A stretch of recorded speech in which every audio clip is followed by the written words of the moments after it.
Apologies. KO! Okay, talk about cool as hell. That was epic. Please, I'm grieving here.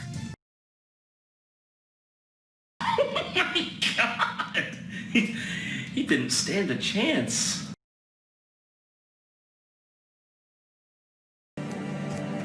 Here we fucking go.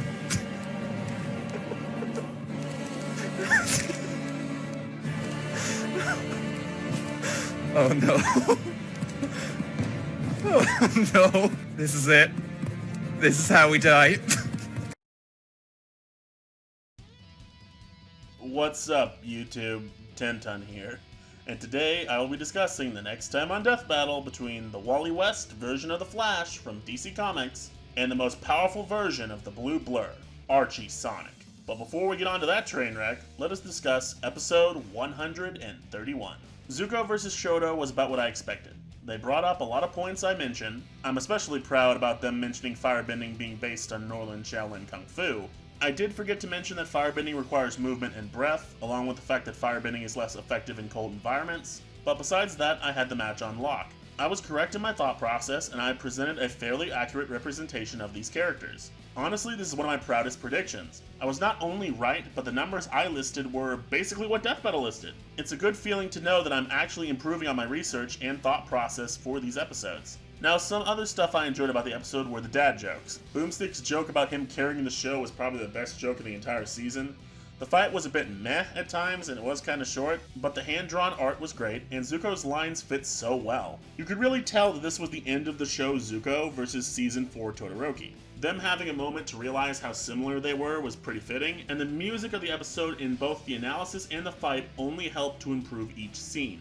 Also, the balls of Zuko's voice actor. Dante not only returned to voice Zuko, but he put his name in the frickin' credits. He has no fear of this clear violation of contract, and I can only respect his guts for it. Now, it's clearly not smart, and he might not ever voice Zuko again if Nickelodeon catches wind of this, but his inclusion only added to the fight, so I'm not complaining. Now, that all being said, I leave my most satisfying prediction in a long time, and now I walk towards my most dreaded character analysis of my Death Battle prediction career. The next episode is something I never thought we'd see. Death Battle picking out specific versions of each character. With all the composites over the years, I never thought we'd get such a specific matchup. I also never thought that this rodent would be the first character to do it. Ladies and gentlemen, say hello to the most overhyped, most highly discussed, contender for the most broken character in fictional history, the one and only Archie Sonic.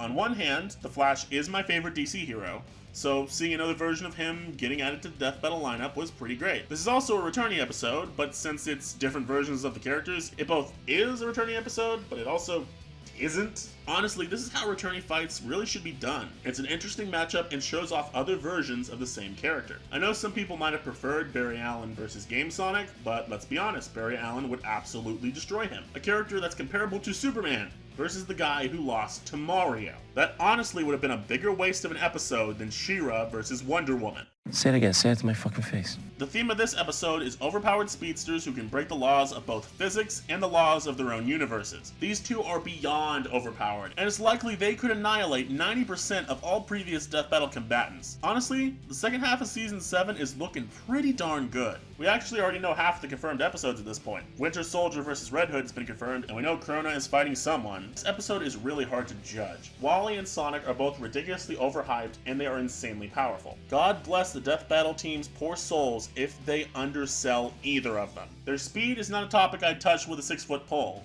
but since I have to, I guess I will. I've heard people claim that Wally is faster.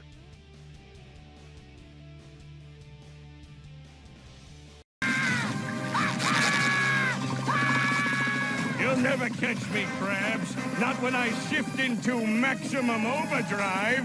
Hi-ya!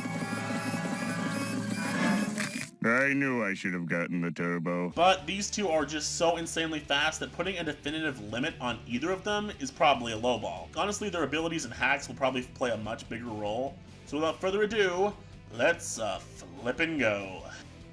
Wally's up first. So that's wise, Wally can perform the infinite mass punch. which is powerful enough to destroy planets, and if he charges up the punch, he can increase his striking force to a potentially infinite level of power, assuming he can vibrate fast enough and long enough. Speed-wise, he has outran his universe's Big Bang, which is extra impressive considering the DC universe is over hundreds of times bigger than ours. He's also outran the Speed Force somehow, even though that's where he gets his power from. He also once outran instant teleportation, though he did have some help by absorbing the speed of some other superheroes and the entire population of Earth, so it is unlikely that Wally could realistically replicate this by himself. Durability-wise, he's taken some hits from some of DC's heavy hitters, he scales to Barry, and since their powers come from the same place, it's reasonable to say anything Barry can do, Wally can do. So he can take hits from Superman-level threats like Doomsday, and he can react in an attosecond. Thanks to the Speed Force, Wally can also generate electricity and shoot energy blasts. He can vibrate so fast he can become invisible, he can run fast enough to time travel, he can phase through objects and people,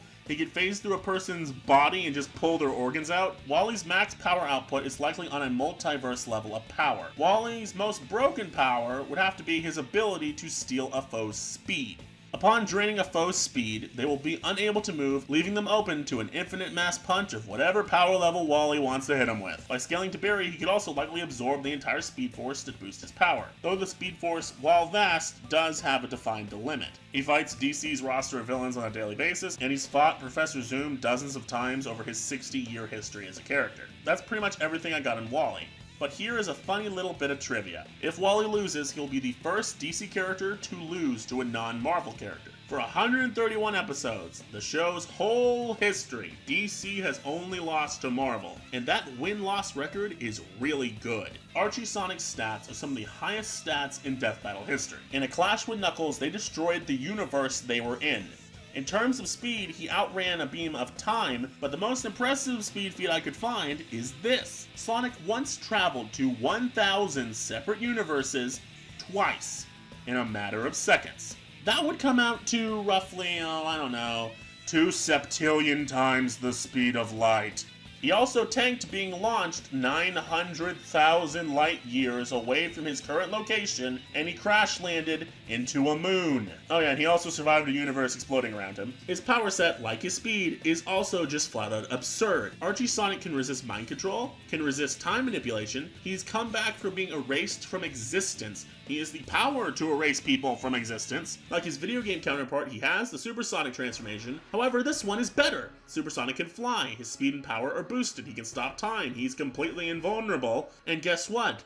This one doesn't have a pesky time limit, meaning this one lasts as long as Sonic wants it to. If that wasn't enough, he has another transformation, Ultrasonic. While not invincible like Supersonic, he is notably more powerful. It is stronger and faster than Supersonic. This also allows Sonic to manipulate non-organic atomic structures down to the subatomic level. Sonic can also use Chaos Control and phase through matter. And he also has some level of Toon Force.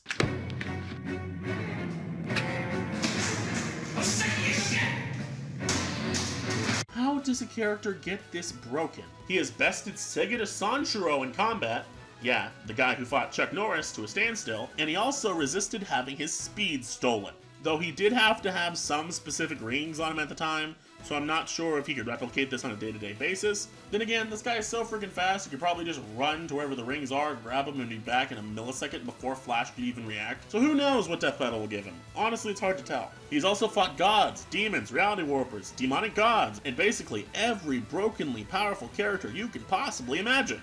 Archie Sonic should also be able to do anything Game Sonic can do, besides the very specific powers that Sonic got from very specific circumstances, like the Wisps. But everything else, so the shield, spin dash, homing attack, the whole 9 yards, he could probably do all of it. By scaling to Knuckles, Sonic could also likely absorb the power of the Chaos Realm to boost his power. Which, FYI, when Knuckles did that, Knuckles ascended to another level of godhood, or some shit like that, because of comics that clearly nobody wrote a power level for, and they just let the writers do whatever the hell they wanted, because how is this character so broken? You think after all of that, I would be done. But nope, that's not even his most broken ability yet. Up next is his 1 billionth power ring.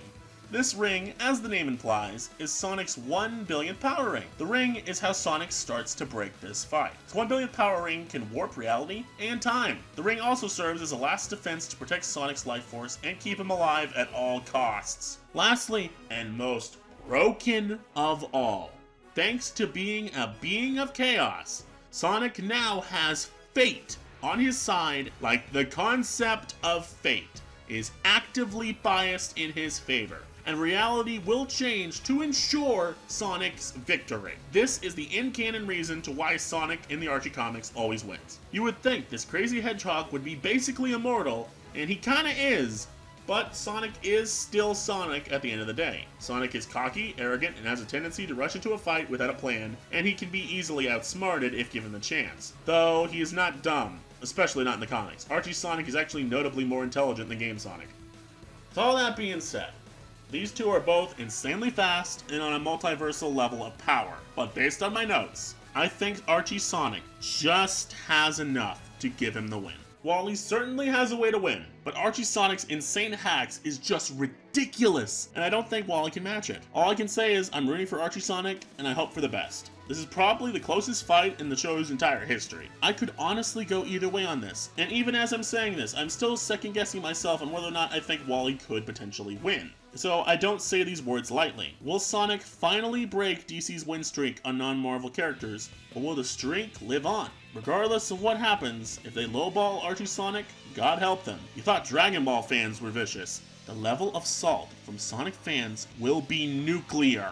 I can only imagine the reaction if he loses. Regardless of what happens, this episode is going to be an event to remember. I'm personally ready to watch Ben 10 vs. Green Lantern 2. A sequel we never wanted, but we're all secretly asking for. Well guys, what do you think? Are you going with the Flash, or are you backing Archie Sonic like myself? Leave your thoughts in the comments below. This has been Tenton. Prepare for the war, boys. Get in your bunkers. Peace.